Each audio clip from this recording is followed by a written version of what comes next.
Good afternoon. Today is Saturday, January 5. I am Dennis Tanap of the Freeman and Manad News Online, and this is the Freeman Conversations. Salamat sa pag-iguban na mo karong adlaw. And today, we talk about social media and public service lessons from 2018. Joining us in the panel, ato maginapit mo sila si Miss Maluino Candotabar of Cebu City Information Office. We have also Miss AJ De La Torre Orong of Cebu Provincial Government. We have Ms. Rachel Nisha of the Philippine Information Agency Region 7. And of course, Ms. Claire Castro, a social media consultant and the sole proprietor of the Third Team Media. Good afternoon, ladies, and thank you for being here. Happy New Year and Peace Senior. So mag-start na dayon. Oh, wait, by the way, sa mga viewers, you can comment and join our discussion. So first, sa atong talking points, no? What lessons did you learn from and about the social media this past year? Let's start with Miss AJ. Wow.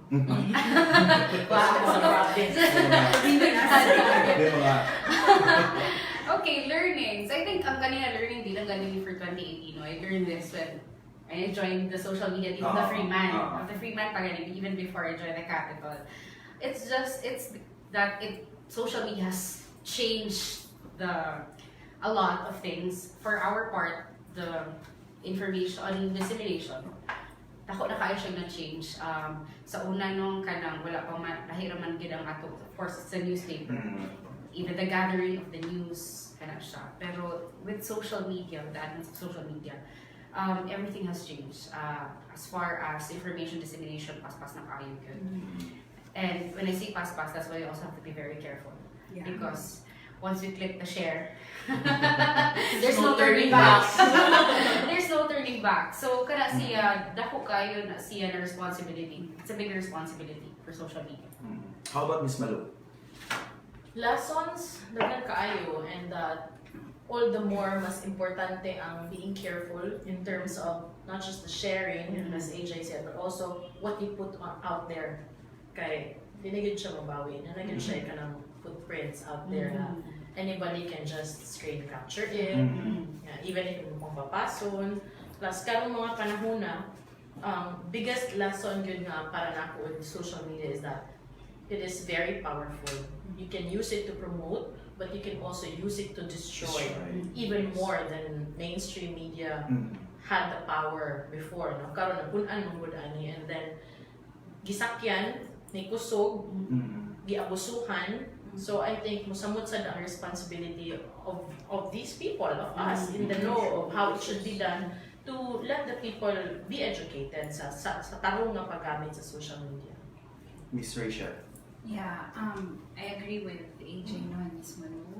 And I think for 2018 lang, the most important probably would be na-learn din ako is don't feed the trolls. Yes. Actually, pinakadako na akong learning for 2018 because no matter what we do, no, it's just a waste of energy yun ang feeding the trolls and knowing how to spot the troll accounts. Because I think no, in 2018 showed us good that especially sa ato, sa government, and those who are in the non-NGO and public sector, we deal with correct information, no?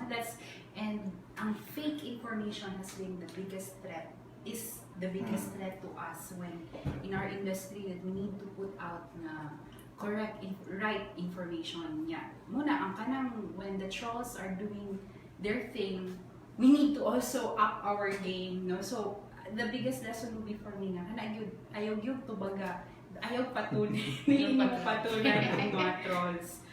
For 2018, that would be the biggest lesson that I learned. Miss Claire.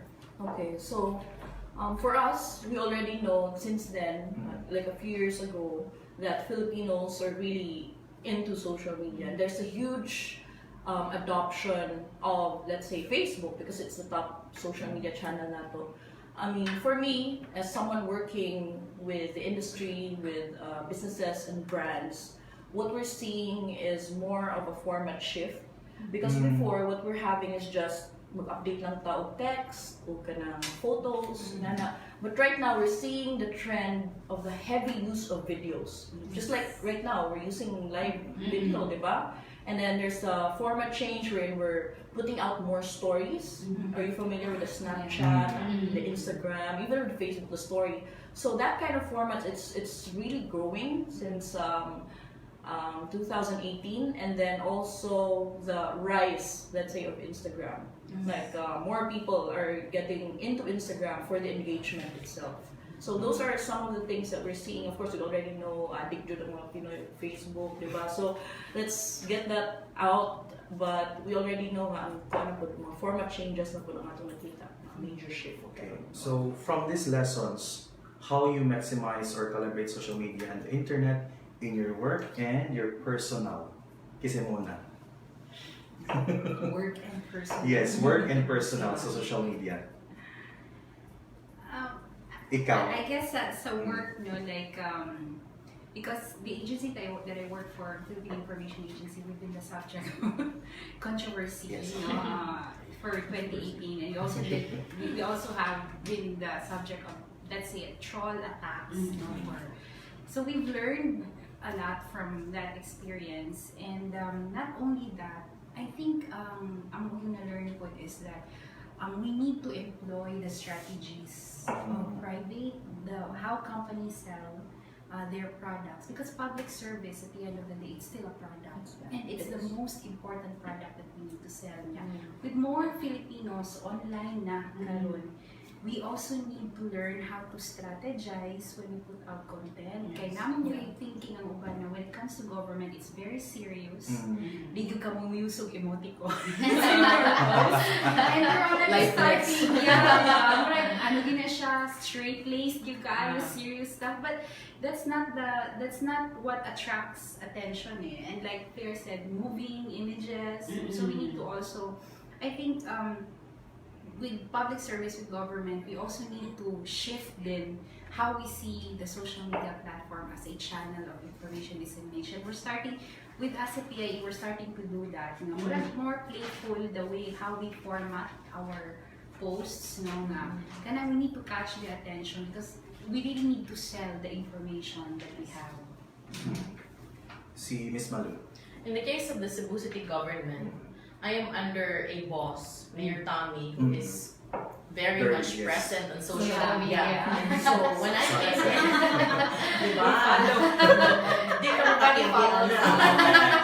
So when I came in, I started as tourism officer last year. But giya kong gibutang sa PIO na pod, which to me is like turtle nga gilabay sa tubig, because that's really me in kanang media. So when I started, I had to make sure that dili ko, I cannot take it with him because na siya nag-converse.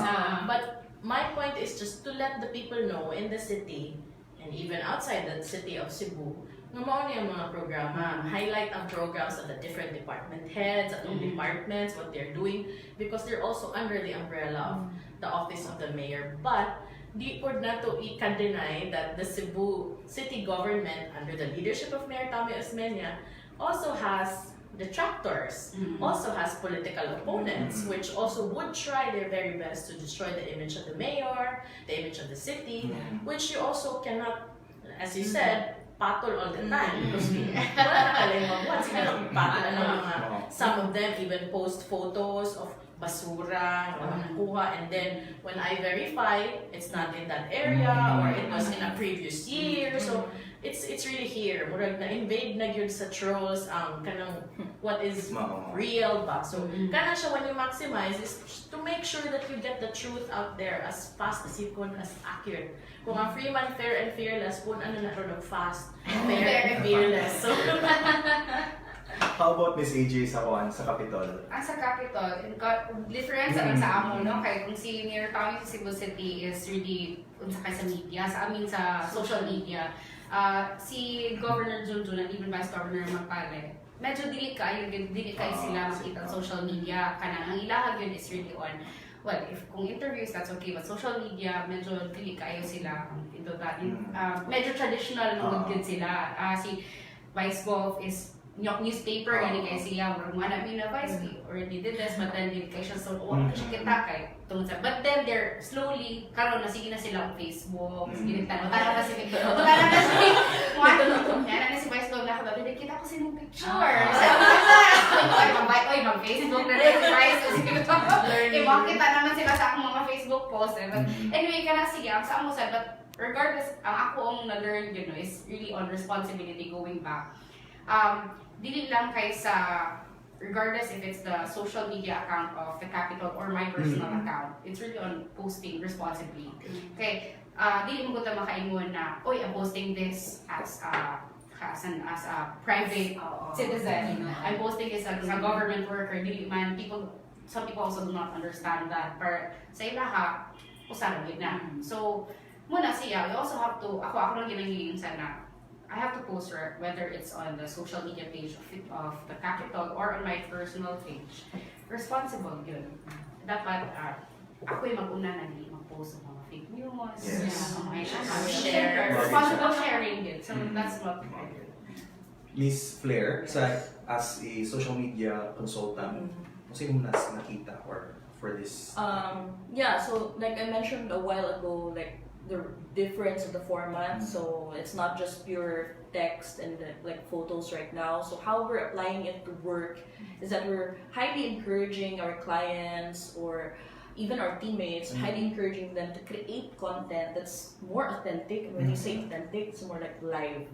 So of course it's a fear of a lot of us because not everyone is comfortable in front of the camera, you know? So like, hinay-hinay, encourage natin sa uy, how about you create videos, dili lang ka nang mag-hire ka ng videographer, nagkami ka formal ka, like, pick up your phone, turn on your Facebook Live, you know, and take videos. So like, slowly encouraging them to be comfortable with the new format that we're having right now. So that's how we're doing it with work. And of course, we have to change our services. It's not just purely yung mga text updates na karon, kanang i-accommodate na po na mga video and sometimes like coverage for live events and all that. So that's for work, but for personally, in terms of stories, I have a really funny, not funny, but like some kind of an anecdote because I asked my sister, what platform are you using? She's in the US, so and I'm always on Facebook. How about you? So she said, I'm always on Instagram. So Instagram? Alam mo na din yung gamit ka mo? Oh, then I'm always updating stories. Hala, stories, okay. So how do you use it? She was the one who taught me how to use stories. So I say, ate, nga ni siya. Take a video, or pwede ka mag-boomerang, nagbalik bitaw ng movement. Like, so since then, I was like practicing how to do stories. And right now, like to be honest with you, I'm really hooked with stories. Like real time updates. And you know that it's only 24 hours. Like your update's gonna be there only 24 hours. So it brings out the feeling of FOMO. So everyone who is in your feed, who sees your update, uy, nari siya i-upload na stories, knowing that it's gonna be there just 24 hours, they're gonna click on that. They don't want to miss out on the updates. So I think that's the thing that's changed with work and personal. Yeah. Okay, so I have to agree sige. there because kung may ako experience na I post more on IG story now Yeah. sa personal because I know that after 24 hours mo Wow. Confidence. Like grace. It used to Wala be that din I ako post a mamay lot on Facebook Yes. and it's there, but on the attraction of kanang mawala lang siya, and I think I see more of my friends also doing the same thing. So murag din paingon no ang trend, no, kanang stories ba. Only I don't post it sa Facebook. It's more sa IG. Exactly. Okay. So, ato sang call mama for another topic. In 2017, fake news took center stage in the social media narrative. It seemed to mellow down last year. Mellow down ba ka? Do you think netizens learned from this experience, and what did you learn from that experience? Miss Rachel.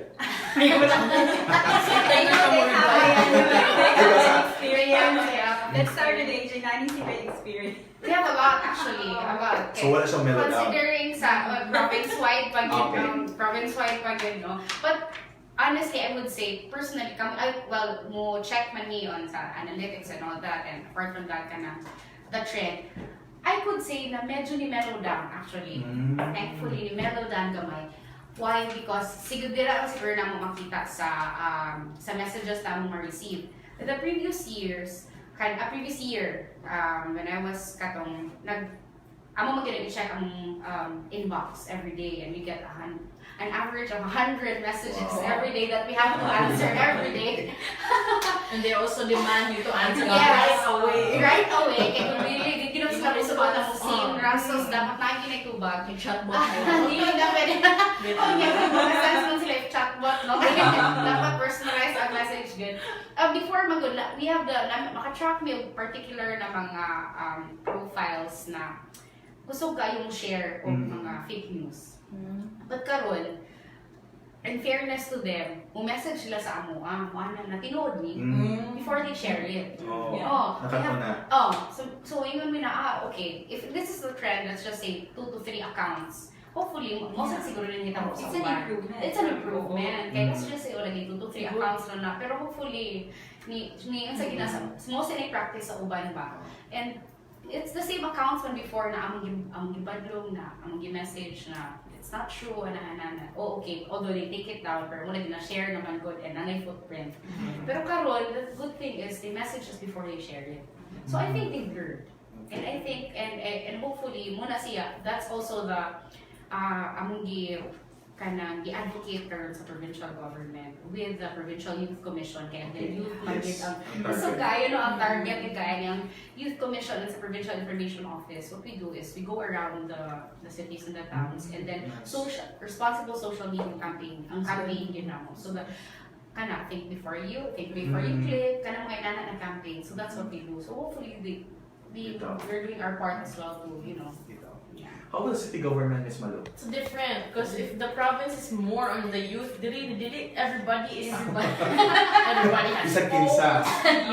everybody asks all the tanan. When they see the Cebu City public all the information maybe sa tibuok universe. Kailangan batubag mo. Yan ang paging asap. So, I don't think naka-learn. When you say, did they learn? I think it's more because Facebook has also been very vigilant in controlling those who keep spreading fake news. So, it is good, but at the same time, it is also unfortunate because it would have been wonderful if it were the netizens who really learned how. Because it's disappointing when you see a former teacher or a friend who's a professional. Mauna mo share of fake news unya strong, di ba? So what happened to you? What happened to you? And then now like this. So but you cannot answer them also because if you fight them, automatic na rin kang branding ka or whatever. So at work, when you say kanang mga trolls nga di mo gina sila gusto na mawagtang, I realize that the power of blocking and banning is very useful. There's some even copy kanang ganing you work so hard to have somebody proofread your mga infographic and then they copy it, they put different text in it. So that's very horrible. So yes. How about sa recon, ma'am, as for PIA Region 7? Ano sa imong mga experience na? Well, the same with AJ sa capital, no? Kaya since ako ang like sa region and even sa ako ang provincial. Mostly good. Actually, the first thing you will notice is really the holidays. They tend to reshare posts from previous years. Not dito ang update. Holiday, no class. May 2007. Pwede siguro i-suggest sa Facebook. Can you make it bigger? The date stamp. Kaya di man, for some reason, hindi sila nakakita. But I think... Or others don't read at all. They don't finish everything. Or intentional lang yun. Yeah. Or intentional lang din nilang mag-share. I think, I have to agree with Miss Malu. Where, medyo mas na-feel na ako, nakita na ako, mas ni daghan ang mag-share o fake. More are getting, but there, I read about an article recently that Pulse Asia did a study. Actually, increase ang number of Filipinos who are aware of fake news. Aware sila na I think 80% na daw of Filipinos are aware that there is a proliferation of fake information online, but wala lang napamutanan sa survey, which I would have been interested to know is what are they doing about it? Are they doing something to So like for PIA, we're doing like similar to what the campaign of the capital has been, responsible use of social media. For next year, we're focusing on media and information literacy, because it's really teaching them na how do you, kasi critical thinking ang kinahanglan mo. Good when you come across information that you see that looks like it was written like a news story, but how can you spot the red flags na di siya? It's really there, but a lot of people still do not know how to see if it's a legitimate website. Isang daghang ads sa kilid, but they still think it's a government website, yung mauwat sila ana. So, ang advocacy for 2019, we will be rolling out a campaign on media and information literacy. So hopefully, we will have probably with more government agencies na naka-focus with capital doing the hopefully we can small steps, baby steps sa ngayon na. But also if I may put din sa tanang naminaw po nung tanaw karon. Kung naamoy friend ka nakakita mo nga nag-share o fake news, ayun na po ninyong awaya. Probably reach out. Yeah. PM lang, PM fake ba niya? Mag-live na noon. Okay. Di ba? I mean, that's the Ikaw na first... awayin nila. Kami na sa i-unfriend ako ni tayo nag-share of fake news. No, just reach out, baby steps, educate them. Help by educating them. Moni, pag-click mo sa link, tanawa, lahi ang naang story nga nito. So, probably on a personal level, that's how they can do their share of helping stop misinformation and disinformation. Kaya kung i-unfriend or mga disinformation, no? Extreme ka. Unfollow. Hindi ko kung makita sa natin na unfollow. Pag-post na, i-unfriend ako tanan. Pero mo lagi, if you want to do your part, sad ba kay, if imong i-unfriend ka, imong i-unfriend na nag-share fake news, may buong kasi yung ano, okay, bahala siya. So at least, you do your share na, okay, mo din. So at least, ma-aware sa siya ba that he or she is doing something wrong. So, kasi i-unfriend lang nimo niya, once siya, i-unfriend ko ay extreme ka. Ikaw na rin. Unfollow lang sa. Miss Claire. Yeah, I like hearing the stories nila na, people are actually more aware and more educated about the proliferation of fake news. But then, generally, sometimes ang atong i-blame magod kay si Facebook. Si Facebook ko nagibuhat and all that. But really, the platform, Facebook itself, it's just a tool. I mean, we still have to use our brains. Come on, we're humans. So think about it. Kung naayang nag-share na content, and then like what the girl said, the lady said na kanang it looks fake, it probably is fake, So stop sharing it, or probably just read it first before ni mo i-forward sa mong friend and mga chain messages na itong makuha sa itong mga moms, no? So, kana lang, it's not the platform's fault. Let's use our brains, and generally, let's try to stop the proliferation of fake news. Well, ang nabantayan usually kanang kinsa to murag dako nga posisyon ang mag-share, i-share lang po sa nagsunod. Without even thinking. Wala mabasaan na.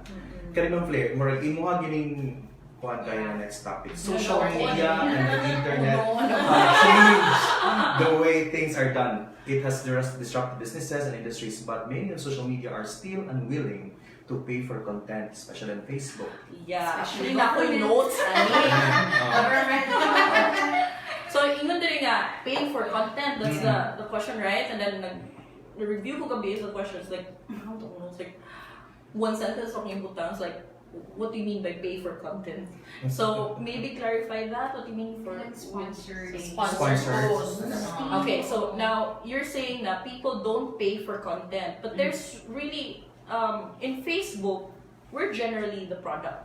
The users of Facebook are the product. So, if you would think about it, we don't really pay for anything on Facebook. It's the businesses who want to promote something on Facebook who are paying for these sponsored posts, for the ads. So everything you see, for example, when you see, when you're watching a video, taas-taas yung video, suddenly, in the middle of it, makita ka na, hindi pa ba siya like annoying? Yeah. Kaayo, like, oh my god, I have to wait for an ad to finish. Like, Although it's just 5 one. seconds per hour. Yeah, right in the middle, kung sa interesting na kaayo, bitaw rin, kung sa malinga naman eh. It's because the businesses are paying for it. So generally, ang inang giingon is, dili daw ka work with businesses who are so closed off or close-minded about paying to win on Facebook. Kaysa una, when Facebook started, kabalutang wala kayo yung nag-pay for anything at all. No? So it's not a pay-to-win platform. But right now, Facebook is really a pay-to-win platform. So businesses go there. What I would really want them to do is to go into the platform and try to run experiments to see if ang ilang ad na gibutang is working for them, to promote their product, to promote their businesses. And then gauge nila if it's the right platform for them. Because if Facebook is not the right platform, maybe it's Instagram, maybe it's LinkedIn or Google Ads, you know?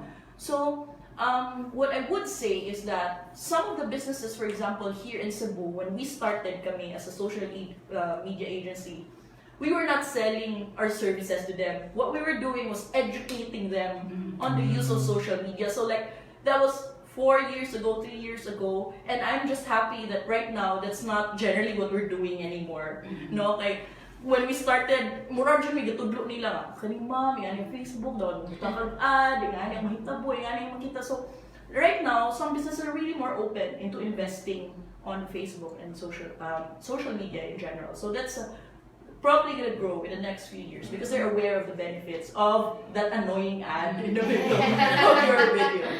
So, about your respective offices, nag-pay ba for Facebook or for the content? No, because in the government, you have to go through a bidding process and procurement process that is not updated yet to accommodate social media. So kung mag-bidding ka, asa mo mag-bidding, friends? Si Facebook ipabidding. Karoon, more on kanang creativity and hard work sa pag-invite sa friends to like and like. So it has to make you also more creative in terms of putting content out there. It has to be something that's worth their while sa pagbasa. Worth it enough for them to really follow your posts. Marisha, that's a cause for concern for government. Like, because you have to use the credit card. That one. We have to The whole sooner I have to admit, and I'm sure my boss will find out. Oh no! Because before, when we were starting out, I was using my Nag-boost own. ka. Because we had a very small, I wanted to reach more people to follow our page. So I gave it a try. It's like 200 plus experiment. But then now, of course, we don't do that anymore. And it's really part of PIA's social media policy now. Kaya ang Director General really wants it organic. But the cause for concern ng din is, I know that like Mark Zuckerberg, Facebook announced recently that they will be change the sa algorithm nila. Yes, that that's true. The content that will be curate nga magawa sa timeline sa mga users would be more from friends. Friends and family. Because they wanted more not much meaningful, pages, relevant daw to the user na content ang magawa. So, how would that impact government pages? Nga, even if you have like 500,000 followers, only 2% lang daw, as low as 2% lang sa imong content ang magawa sa timeline sa mga people who are following you.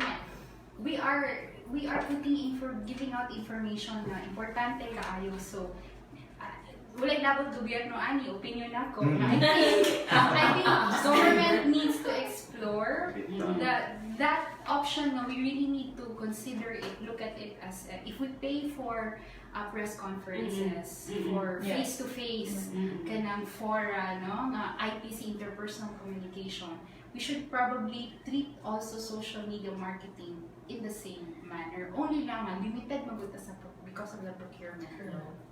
But it's one thing that government also needs to look at, I think, in the following years because of the changes in the way that Facebook has been pag-curate sa content. So it's no longer lang bisag padaghanay followers. It's really, ang imo bang posts, are they really appearing on the timeline of the people who follow you? And one thing that you can really use is something like this, the Facebook Live. Because whenever you do a Facebook Live, Facebook prioritizes the announcement of that live. To So all every the time followers, mag-live no? ka, muna siya pakita sa my day. Ngayon, makita ko siya sa feed niya is live. Nga na. So try ninyo, maybe that could help with That could be with one our strategy. content. But you did that already. Yeah, Because kasi you do the that live already. already. Muna ang siya.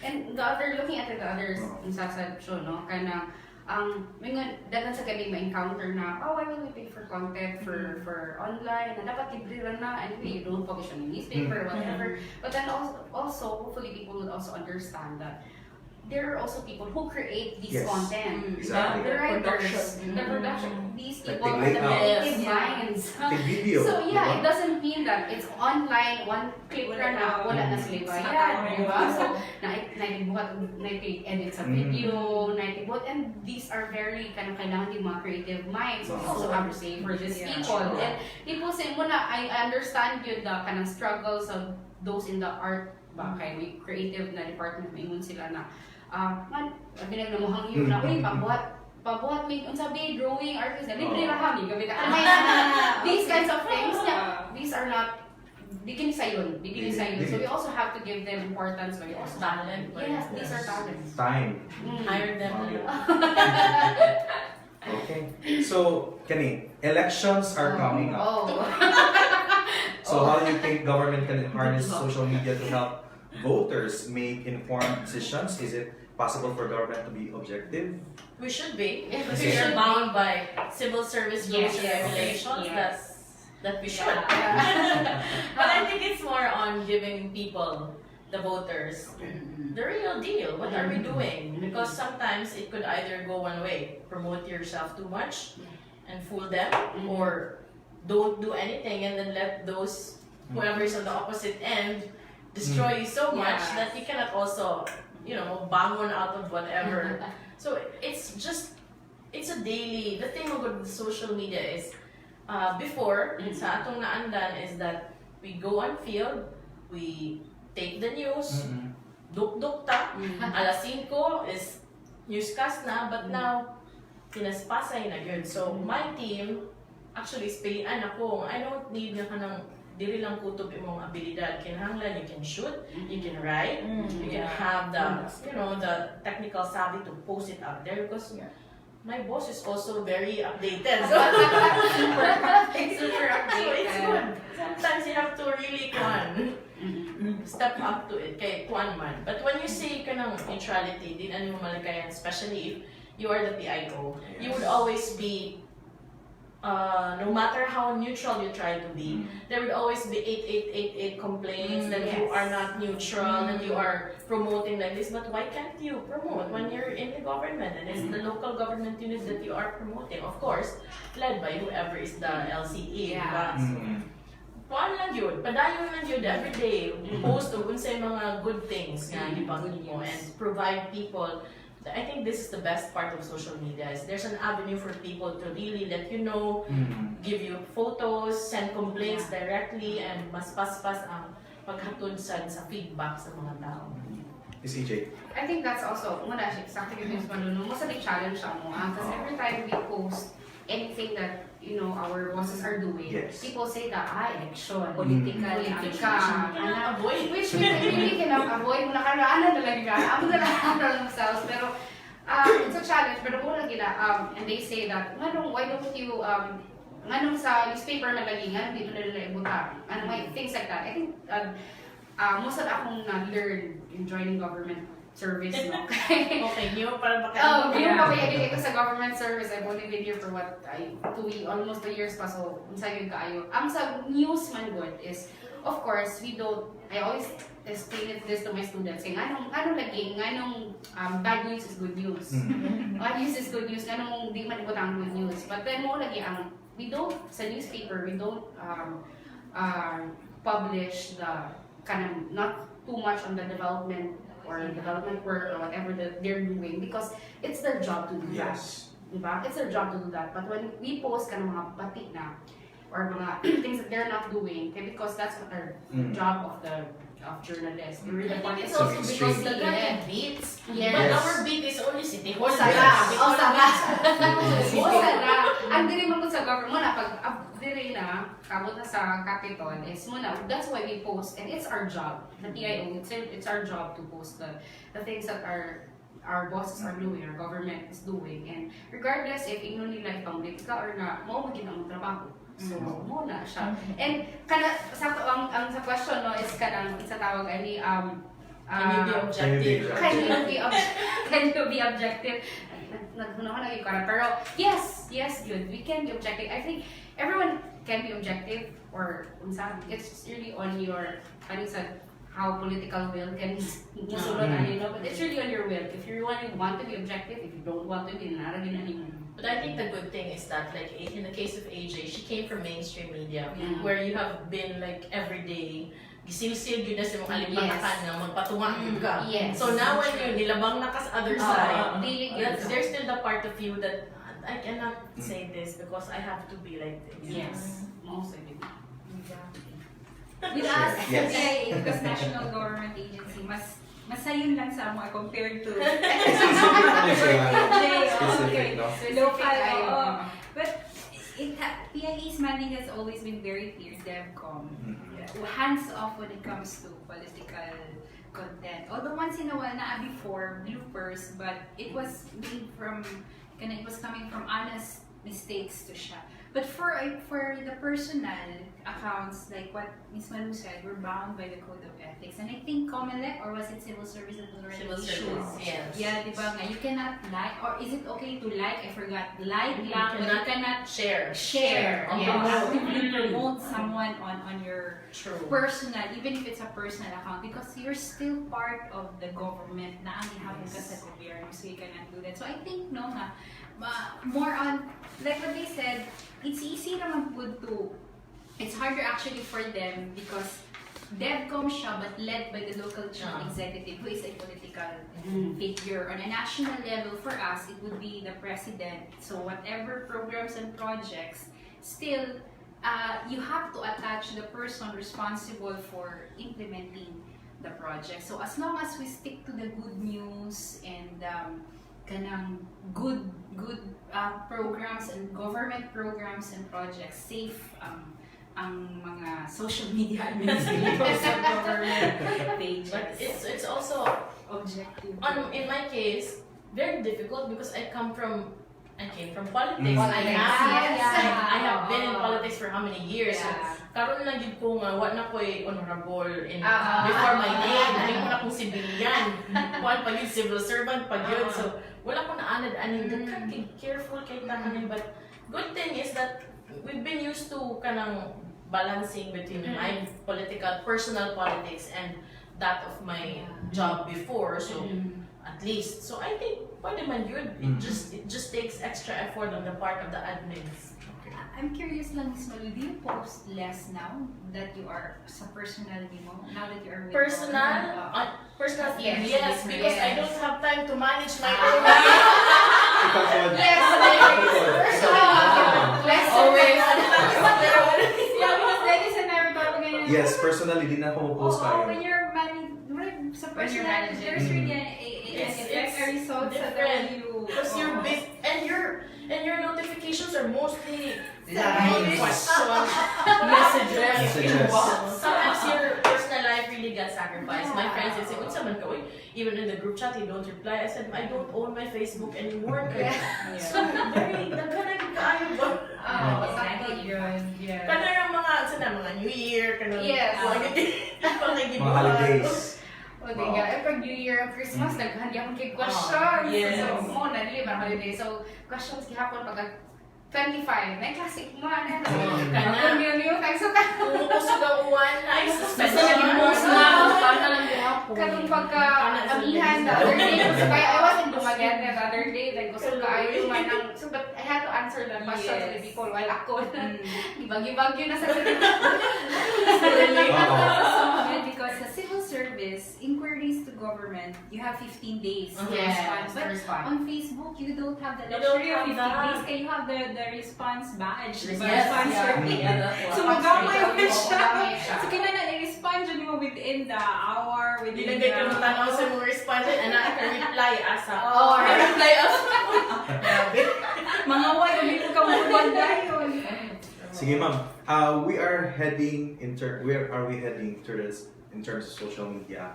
You're maybe what 5 years from now? Your premonitions? Wow, premonitions. Your Forecast. yeah, forecast 5 years from now. Forecast. I hope.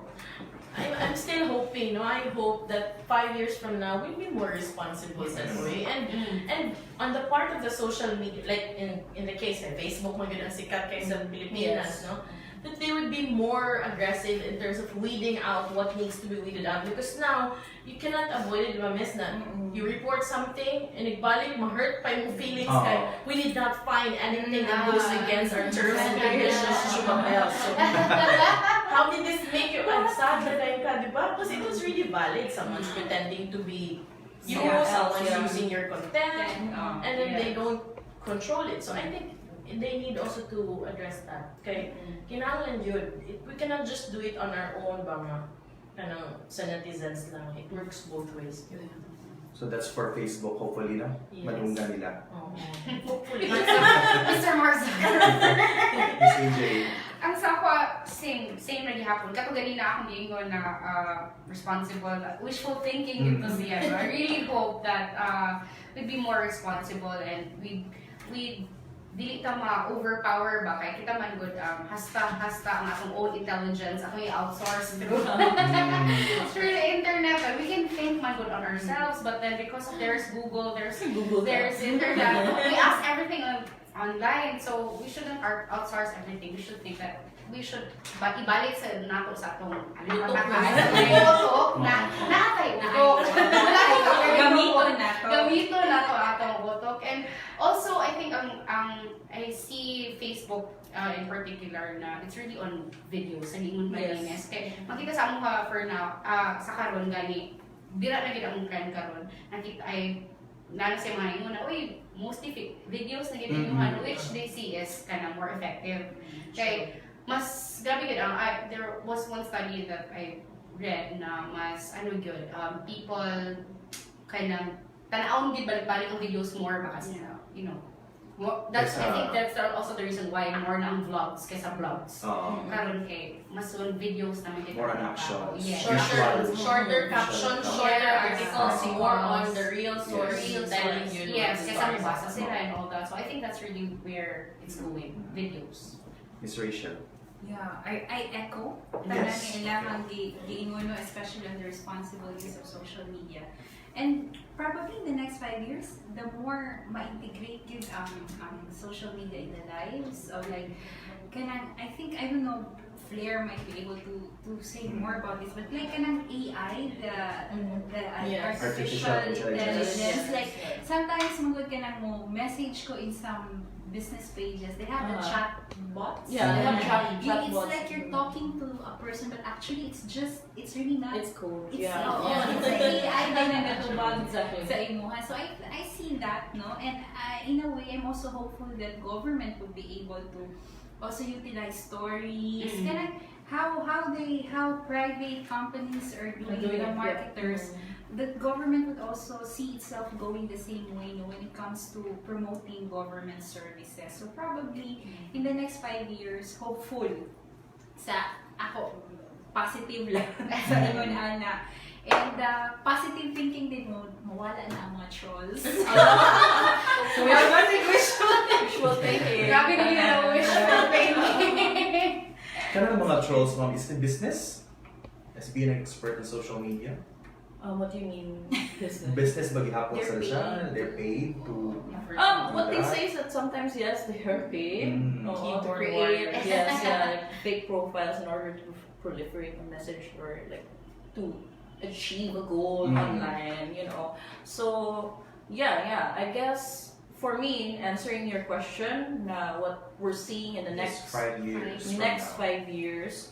What I would say though is that for businesses and also for government, we have to try and keep up with the changes with digital, because digital is an ever-changing environment, very dynamic. There's lots of changes all the time, every time. pag wake up niyo mo the next day na roll out na bagong changes sa Facebook, kailangan na po ka manghimo og ka ng stories or lahat na po na format probably in the next few years. Hindi ka at ease ba? I mean, that's always a constant struggle for us working as service providers, no? We have to keep up with the changes. And I'll give an example for have you heard of Google Plus? Yeah. It's dead. No? So we don't know what's gonna happen in the next 5 years. Maybe Facebook will die too. I don't know. Like Friendster. So Yes, so Friendster. maybe thinking about this, we have to, I would say, own our content. So still probably the classic fact of having a website, just to put your content out there. Let's not rely on just one platform. So probably get yourself out there where your people would be. So of course for Filipinos that's Facebook, but we don't know what's going to happen in the next 5 years. So let's just keep ourselves updated. Let's stay on top of the news, and then let's make sure that the information that we want to get out there will be out there. So, paano, for personal na ninyong points, unsa niyo pag-educate your viewers or maybe your personal followers sa yung Facebook accounts? I start with my staff Okay. because and mga heads. Because even if advanced na kay technology, there are still many people that really do not know how to maximize it or how to address concerns. Sometimes usual mo to instinct is if there's a complaint, mas tama na reklamo nga kung no, there's a way of addressing it also. Di pud ka madihado. It's a balance. But you cannot just fight anybody who goes up against whatever you say. There's a way of dealing with it and asking them, because maybe po na-frustrated po na sila sa whatever service that they were expecting from the government, because we are talking about government here. On the other hand, my students before, when I was still teaching at the STC sa Mascom, I always tell them how important it is to be responsible. And I think even up to now, na-andyan po na siya, it will live on ka ng being responsible for whatever you post out there. Because before, mayroon with the good media can make or break a person. Samot na social media na grabe na, everybody's accessible. There are many who feel so entitled to have whatever their opinion is. Bisag baliko, air out there, niya kung tubag ka, Sayop na lang ka. So, kung lang ka ng vigilance, as you said earlier, you private message, delete daw sa message, sayop ka. Comment ko yun. Diba? So, if di siya maminaw, yan na ng loss. Kaya wala siya naminaw ni mo. Ikaw, Miss Raj. Muna, I guess a personal man yun, personal. you're asking about the personal. Like, siguro, I need to, nalaman na akong page, personal page, where it's a dumping ground na ako for links to articles about media information literacy, spotting fake news, ganyan. So probably for this year, ako na siyang i-post sa akong personal account where I have all of my friends niya. But di naman good. The problem I think right now is tungod, ano naman good, di mabasa magulog long form ang mga tao. Yeah, like Or So, typography like it's so if you have articles na long form talking about media information, hindi ko na sila mabasa. So probably personal na lang, pag-caption na lang nato o short caption, excerpt nga. Katog yung pinaka-nugget TLDR. Too long. So in a way, no?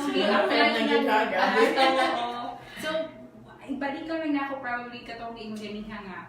Reach out to your friends who are sharing fake articles niya. Inform them through private message nga, please check lang kay murag dili ni insakto nga information murag sayop ni ang imuhang na-share. So baby steps, small steps like that. You don't have to do a big kay impact sa daghang tao. Just one person, I think at the end of the day, kung naiusang nituon mo yan, nakaibaw siya, okay, mo na So that's already a big thing. Or on your wall, di ba? Because sometimes I come across good articles nga, like how to use social media responsibly. Sometimes I see that kung nasa yung mga picture, sharing with crediting, ano ba, it's luoy man ko lang nag-take sa photo, no, and nag-effort. I share, pasimple lang ba on my wall, let's be responsible. Yes. And then, hopefully, sa katumangan, maybe, daghang nag-like, bisag half lang ato, nakatuman. Hope na yun ang nagpabilin.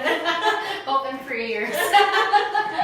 Miss AJ, wala na. I think that was ang sa ko sa same ni Miss Maluno kanang I talk also ni teach mo ko before. So kada sa akong mga students, labi na kanang friends pag ako sa Facebook, giging na labi na kamo I believe pag inside you have responsibilities even if you would say that you're just students, but you're students, you're mass comm students, so you also have this responsibility. But apart from that, kita na I think we have this responsibility being not just from the government or whatever, but or social media and admin, but kita na yung journalism na training and all those, and kita na evolve yun. Hindi siya acceptable of sharing fake news, but kita yun na not just regardless of profession, but if you know that how to differentiate fake news from not, then you should also do your part, and that Ms. Rachel said you should help. Di lang kay mingon na ka, di ko makik-friend niya ato kay share fake news and friend ako. You should also do your part. Or mo like sa page administration. Or like sa page. Yung site niya for And also one tip pa, please Okay. follow legitimate pages. Yes. True. Like the Freeman. Freeman. The Freeman. Nayo ba magdagan nga fake? They look like the official, but they're not the official pages. So kanang look for the blue badge or check the account, no? Make sure that you're following talaga the legitimate pages of organizations. Yeah, ato ka mo comment or mo message to the right page. Yes. Kung mo tayo punta na sa province, ato kasi provincial government, Cebu City. Yes. Usay masaag man sila, but amo lang i-refer and give them I-refer. or this or go to kaning a link na yun para yeah. di yun marong. Okay, so that would be all. So thank you, ladies. Mana? Ay. Wala. Thank you, Miss Malu. Thank you also. Miss AJ, Thank you very Miss Rachel, much. and Miss Then, Claire. Magpakuan na tayo. Pamalas na Miss Yes, Claire. why not? I'm here. 13 Yes. media. Sa mga viewers po, dahan salamat sa kanyang tanang pag-uban ng mga karong adlaw, and sunda karon na yung The Freeman of Banat News alang sa labas nga balita na binakarong Sinulog 2019. Again, I am Dennis Tanok of The Freeman and Banat News Online. Join us again next time because as we say here, every story is a conversation. Have a pleasant weekend.